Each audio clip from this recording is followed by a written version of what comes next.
Students, let's start chapter number 11 of class 8, force and pressure. In our everyday life, we close or open the object by pushing or pulling the object. हम अपनी daily life में क्या करते हैं?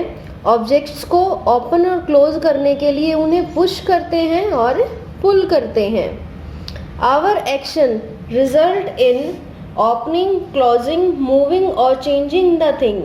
जो भी हम action perform करते हैं उन चीज़ों के ऊपर, वो हमें उन थिंग्स को ओपन करने में, क्लोज करने में और मूव करने में या फिर उन चीज़ों में चेंजमेंट लाने में मदद करता है. Depending on the force apply, ये डिपेंड करता है कि हम उस पर किस टाइप का फोर्स अप्लाई कर रहे हैं और उसी बेस पे उसके ऊपर एक्शन परफॉर्म होता है. In this chapter we will study how different type of force can produce different effect. इस चैप्टर में हम पढ़ेंगे कि अलग अलग टाइप की फोर्स किस तरह से अलग अलग इफेक्ट को प्रोड्यूस करती हैं. The effect of force depend on the magnitude of force as well as the area on which it is applied. जो हम फोर्स अप्लाई कर रहे हैं उसका इफेक्ट डिपेंड करता है फोर्स के मैग्नीट्यूड पे, मतलब कि हम कितने मैग्नीट्यूड का फोर्स अप्लाई कर रहे हैं वहाँ पे, और उसके साथ साथ द एरिया के ऊपर भी डिपेंड करेगा कि हम कितने एरिया के ऊपर उतने अमाउंट की फोर्स लगा रहे हैं. इन दोनों चीज़ों के ऊपर डिपेंड करता है कि उस फोर्स का इफेक्ट हमें कितना दिखेगा. Force acting on per unit area is preferred to as pressure.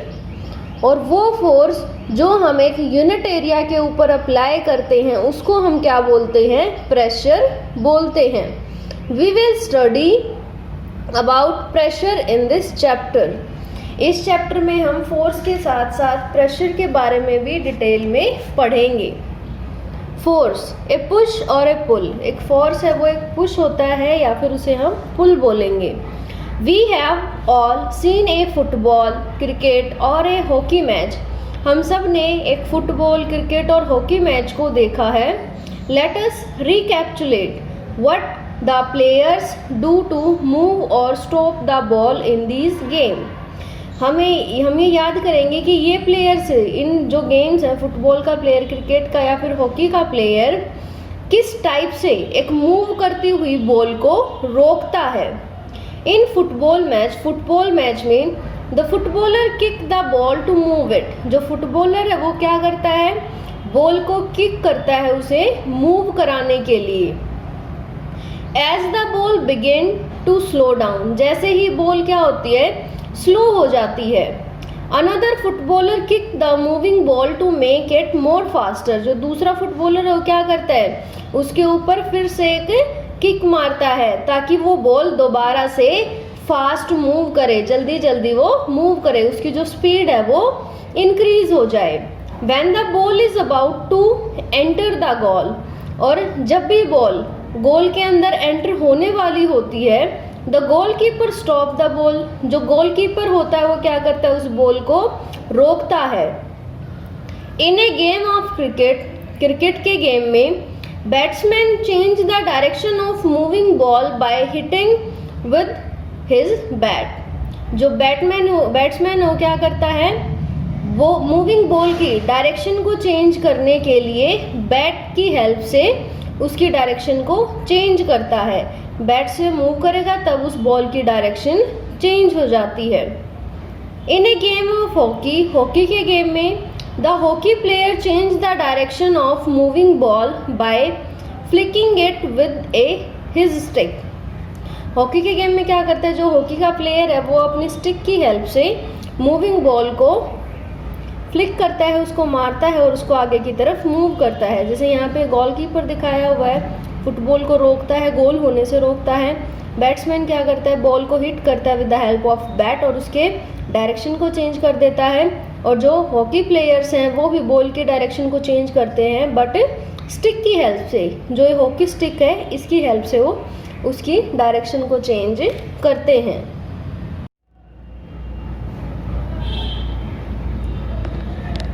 You will observe that in each of these situation, हमने ऑब्जर्व किया कि इन सब की सब सिचुएशन में the ball is either made to move faster, slower और its direction of the motion is change. हर सिचुएशन में क्या होता है, बॉल को या तो फास्ट कर दिया जाता है या फिर उसको स्लो कर दिया जाता है या फिर उसकी डायरेक्शन को चेंज कर दिया जाता है। This is done by performing an action, ये सब किया जाता है एक्शन को परफॉर्म करके ऑन द बॉल। बॉल के ऊपर कोई ना कोई एक्शन परफॉर्म होता है, उसके ऊपर हम फोर्स अप्लाई करते हैं तो ही क्या होता है, ये सारे एक्शन परफॉर्म होते हैं। द क्लिकिंग, पुशिंग, थ्रोइंग और फ्लिकिंग इट, ये सारे एक्शन हम उसके ऊपर करते हैं। Force can not be seen, force को हम ना तो देख सकते हैं और टच्ड, ना हम उसे टच कर सकते हैं, but it action can be seen और फील, हम उसके एक्शन को देख सकते हैं और उसके एक्शन को फील कर सकते हैं। If you observe closely all these action can be grouped as a push or pull or both as shown in the table below. हम क्या कर सकते हैं कि ये जितने भी एक्शन हैं, जो जिन भी एक्शंस के बारे में अभी हमने बात किया, उनको हम अगर एक टेबल में रखें तो पुश और पुल के बेस पे हम उनको क्या कर सकते हैं, एक टेबल में रख सकते हैं ग्रुप करके। जैसे अगर हम फर्स्ट एग्जांपल, फर्स्ट सिचुएशन देखें, lifting a bucket of water, हमने एक पानी की बकेट को उठाया। ओपनिंग ए ड्रॉर, ड्रॉर को ओपन किया। Picking up a book from the self, self से एक बुक को उठाया। तो ये सारे एक्शन किसकी हेल्प से हुए हैं, पुल की हेल्प से। इसमें हमने हर चीज़ को क्या किया है, पुल किया है।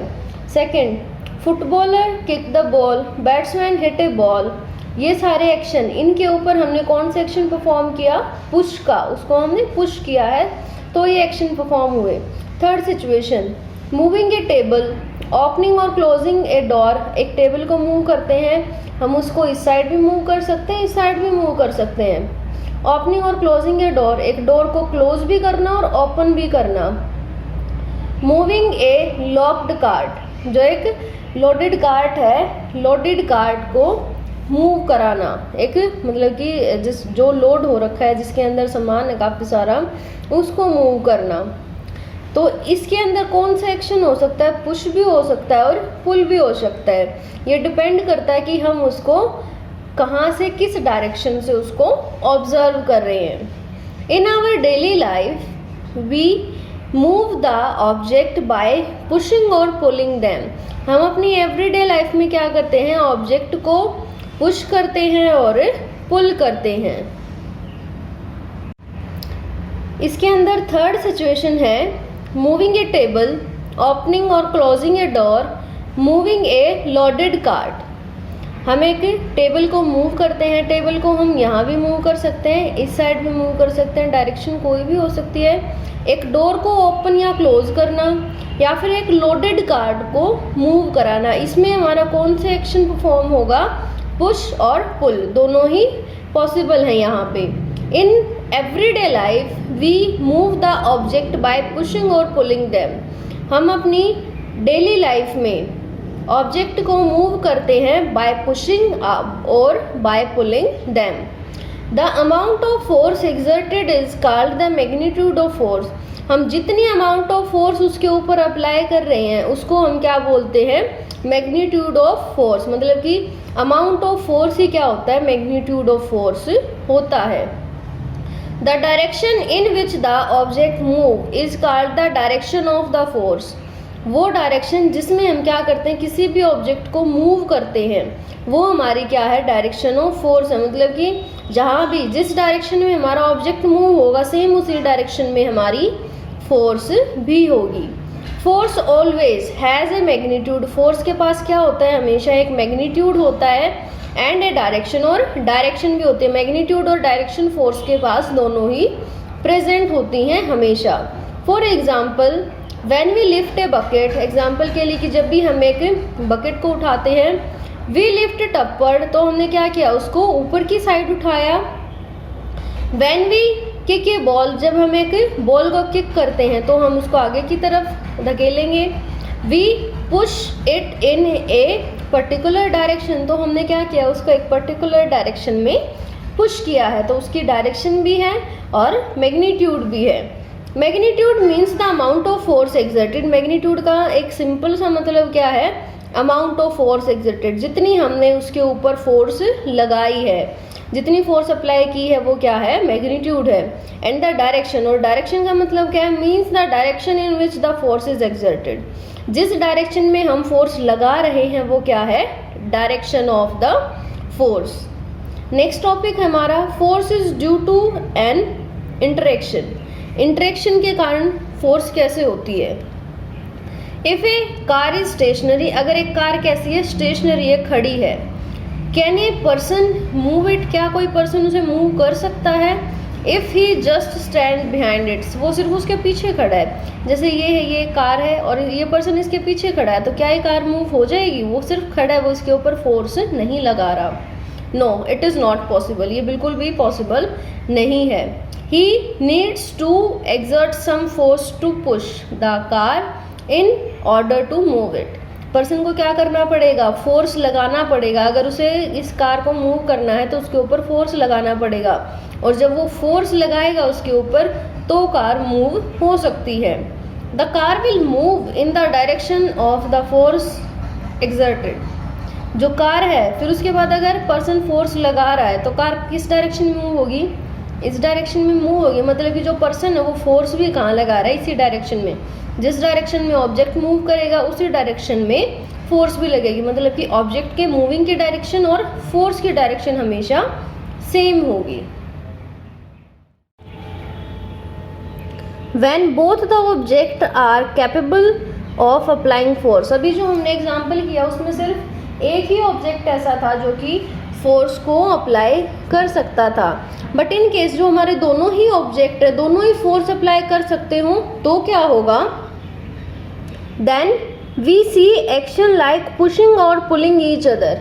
तो हम देखेंगे कि जो पुशिंग और पुलिंग है वो दोनों ही एक्शन क्या हो रहे हैं, एक साथ हो रहे हैं। जैसे ये एग्जाम्पल दिया हुआ है, यहाँ पे दो चिल्ड्रंस हैं, वो क्या कर रहे हैं, एक दूसरे को पकड़े हुए हैं, तो ये पुशिंग और पुलिंग के एक्शन हैं। जबकि जो ये दो गर्ल्स हैं क्या कर रही हैं, एक दूसरे को ऐसे पकड़ के घूम रही हैं। तो ये भी सेम दोनों एग्जाम्पल, इसमें दोनों के दोनों ऑब्जेक्ट क्या कर रहे हैं, एक दूसरे के ऊपर फोर्स अप्लाई कर रहे हैं। अब हम पढ़ेंगे नेट फोर्स। नेट फोर्स किसे बोलते हैं, force come into play only when there is interaction between at least two object. Net force हम कब निकालते हैं, जब जो हमारा फोर्स है वो किन्हीं दो ऑब्जेक्ट से आए और दोनों ऑब्जेक्ट के इंटरेक्शन हो। जहाँ पे दोनों ऑब्जेक्ट का इंटरेक्शन होता है, दोनों ऑब्जेक्ट फोर्स अप्लाई करते हैं, वहाँ पे हम नेट फोर्स निकालते हैं।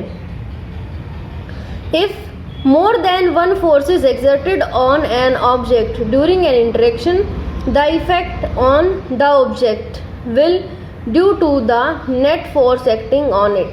जब हमारे दोनों ही ऑब्जेक्ट क्या कर रहे हों, एक दूसरे के ऊपर फोर्स लगा रहे हों, तो उनका जो नेट फोर्स होता है, नेट फोर्स की ही हमें डायरेक्शन दिखाई देती है, नेट फोर्स का ही एक्शन हमें दिखाई देगा। Net force is the overall force acting on the object. Net force हम किसे बोलते हैं, एक ऑब्जेक्ट के ऊपर जो ओवरऑल जो फोर्स अप्लाई हो रही है, जो ओवरऑल फोर्स लगी है, उसको हम क्या बोलेंगे, नेट फोर्स बोलेंगे। अब हमें आगे एक टेबल दी हुई है और उस टेबल की हेल्प से हम थोड़ा समझने की कोशिश करेंगे कि हम नेट फोर्स किसे बोलते हैं। फर्स्ट सिचुएशन है हमारी, if both the people push the box in the same direction. हमारे पास दो पर्सन है, एक बॉक्स है और दोनों के दोनों पर्सन सेम डायरेक्शन में क्या कर रहे हैं, इस बॉक्स को मूव कर रहे हैं। तो जो नेट फोर्स है, नेट फोर्स की डायरेक्शन भी ये होगी और जो फोर्स है, फोर्स की डायरेक्शन भी यही है, क्योंकि दोनों पर्सन क्या कर रहे हैं, इसी डायरेक्शन में मूव कर रहे हैं। और जो नेट फोर्स है उसकी डायरेक्शन ये होगी। नेट फोर्स के बारे में पढ़ते हैं। Net force will be the sum. तो इस सिचुएशन में क्या होगा, दोनों जो फोर्स लगा रहे हैं तो दोनों की फोर्स के मैग्नीट्यूड का क्या हो जाएगा, सम हो जाएगा, उसको हम जोड़ देंगे। Of the two forces and the box move in the direction of the force. दोनों की फोर्स को हम क्या कर देंगे, सम अप कर देंगे और वही हमारी क्या हो जाएगी, नेट फोर्स। और नेट फोर्स की डायरेक्शन भी सेम होगी फोर्स की डायरेक्शन की। Second situation, if both the people push the box from the opposite side with different forces, जो दोनों के दोनों पीपल हैं, जो आदमी हैं, वो फोर्स लगा रहे हैं बॉक्स के ऊपर बट डिफरेंट डायरेक्शन में लगा रहे हैं, और जो ये वाला है, जो लेफ्ट वाला पर्सन है, वो कम फोर्स लगा रहा है, जबकि जो राइट वाला पर्सन है वो ज़्यादा अमाउंट में फोर्स अप्लाई कर रहा है। तो हम इस सिचुएशन में हम क्या करेंगे, नेट फोर्स कैसे निकालेंगे? Net force will be the difference. इसमें जो नेट फोर्स होगा वो क्या होगा? डिफरेंस होगा। डिफरेंस किसका? जितना अमाउंट ऑफ फोर्स इसने अप्लाई किया है और जितना अमाउंट ऑफ फोर्स इसने अप्लाई किया है, इन दोनों की फोर्स का जो डिफरेंस है वही क्या होगा? नेट फोर्स होगा। मतलब कि उसको हम क्या कर देंगे? सब्ट्रैक्ट कर देंगे यहाँ पे। Of the two boxes and the box move in the direction of the more force. और जो जिस डायरेक्शन में ज़्यादा फोर्स लग रही है उसी डायरेक्शन में ऑब्जेक्ट मूव करेगा। ये कम फोर्स लगा रहा था, ये ज़्यादा फोर्स लगा रहा था, तो जो ज़्यादा फोर्स की जो डायरेक्शन है उसी सेम डायरेक्शन में हमारे नेट फोर्स की डायरेक्शन भी होगी। थर्ड सिचुएशन है हमारी, if both the people push the box from the opposite side but with the same magnitude of the force. Third situation हमारे की दोनों के दोनों आदमी बॉक्स के ऊपर फोर्स लगा रहे हैं, अपोजिट डायरेक्शन में लगा रहे हैं, बट जितना फोर्स लगा रहे हैं उसकी अमाउंट क्या है? बिल्कुल सेम है, इक्वल फोर्स अप्लाई कर रहे हैं। जितनी फोर्स ये अप्लाई कर रहा है सेम उतनी फोर्स ये भी अप्लाई कर रहा है। तो इस केस में हम नेट फोर्स कैसे निकालेंगे? तो जो नेट फोर्स है वो कितनी होगी? Net force will be zero. Net force कितनी हो जाएगी? ज़ीरो हो जाएगी। The box will not move. और इस सिचुएशन में बॉक्स किसी भी डायरेक्शन में मूव नहीं करेगा, क्योंकि अगर नेट फोर्स ज़ीरो है तो फोर्स की डायरेक्शन कुछ भी नहीं होगी, बॉक्स अपनी जगह पे बना रहेगा। The above example shows that, जो ऊपर वाले एग्जाम्पल हैं वो शो कर रहे हैं, when more than one force is exerted on an object, जब एक से ज़्यादा फोर्स अप्लाई की जाती है किसी भी ऑब्जेक्ट के ऊपर, the effect on the object depend on the net force acting on it. तो जो इफेक्ट होता है ऑब्जेक्ट के ऊपर वो किसका दिखाई देता है? सिर्फ नेट फोर्स का ही दिखाई देता है। Both the force acting on the same direction. First हमारा केस है, सिचुएशन है जिसमें हमारी दोनों ही फोर्स सेम डायरेक्शन में अप्लाई हो रही हैं। Then the net force is the sum of the two forces act in the direction of exerted force. तो जो हमारा नेट फोर्स होगा दोनों फोर्सेस का सम हो जाएगा और वही क्या होगी? हमारी नेट फोर्स की डायरेक्शन भी होगी। Second situation, both the forcing acting in the opposite direction. दोनों के दोनों फोर्स अपोजिट डायरेक्शन में अप्लाई हो रही हैं। Then the net force is the difference of the two forces in the direction of the higher force.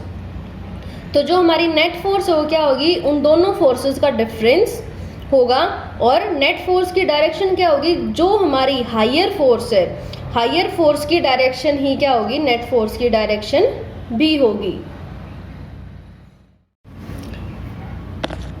Third situation है हमारी, both the forces act in the opposite direction. दोनों की दोनों force opposite direction में act हो रही हैं but have the same magnitude, पर दोनों का मैग्नीट्यूड क्या? बिल्कुल सेम है। Then the net force is zero. तो उस टाइम पे जो नेट फोर्स है कितना हो जाएगा? ज़ीरो हो जाएगा। This is the reason that the rope does not move in the tug of war when both team pull at in the opposite direction with equal force. और यही रीज़न है, जो टग ऑफ वॉर होता है, टग of war एक game है जिसमें रस्सी को पकड़ के दो टीम होती है, दोनों टीम अपनी अपनी साइड खींचती हैं। यही रीज़न है कि अगर कोई भी टीम, ना ये टीम इसको खींच पा रही है ना ये वाली टीम इसको खींच पा रही है, तो उसका रीज़न क्या है उसके पीछे? कि दोनों की दोनों टीम ही क्या कर रही है? इक्वल फोर्स अप्लाई कर रही है, इसीलिए कोई भी टीम किसी की भी साइड मूव नहीं कर रही। नोट, इफ़ द मैग्नीट्यूड और direction of the exerted force change, its effect also change. अगर हम किसी भी फोर्स का मैग्नीट्यूड और उसकी डायरेक्शन हम चेंज कर देते हैं तो उस फोर्स का इफेक्ट भी क्या हो जाता है? चेंज हो जाता है, वो भी उसके साथ साथ क्या हो जाएगा? चेंज हो जाएगा। That's enough for today. We will continue this chapter in next video lecture. Thank you.